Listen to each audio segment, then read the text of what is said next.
আসসালামু আলাইকুম। আজকে ট্যাংরা মাছ দিয়ে ডাঁটা দিয়ে আলু দিয়ে রাঁধছি। প্রথমেতে মাছটাকে একদম পরিষ্কার করে ধুয়ে নিয়েছি।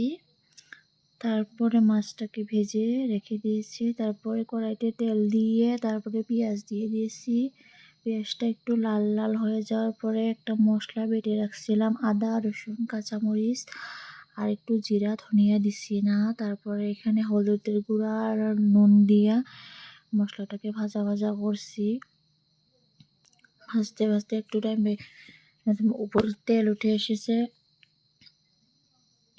তেল উঠে আসার পরে দেখেন মশলাটা একদম ভাজা ভাজা হয়ে গেছে। তারপরে ডাঁটা আর আলুটা দিয়ে দিয়েছি।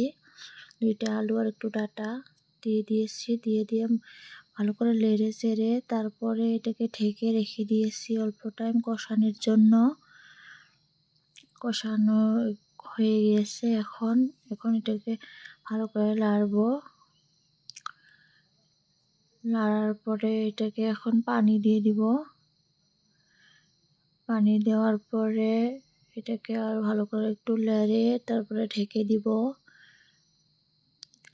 ঢাকার পরে ঢেকে দিব। এখন একটু পরে আসছি। এখন দেখেন এটা ভালো করে বলক এসে গেছে।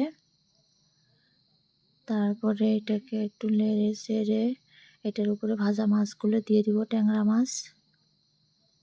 খুব ভালো লাগে খেতে, দেখবেন এরকম করে খেয়ে। তারপরে এটাকে আবার একটু সময়ের জন্য ঢেকে রেখে দিব। তারপরে খুলে দেখেন ঝোলটা শুকিয়ে গেছে। এটা হচ্ছে মাছটা এখন হয়ে গেছে, বন্ধ করে দিব। আলুও সিদ্ধ হয়ে গেছে। তাও আর একটু সময় ঢেকে রেখে দিব, অত ভালো করে সিদ্ধ হয় নাই, তার মানে এখন একদম প্রপার হয়ে গেছে। এখন পুরো সিদ্ধ সব হয়ে গেছে। এখন গ্যাসটাকে বন্ধ করে দিব।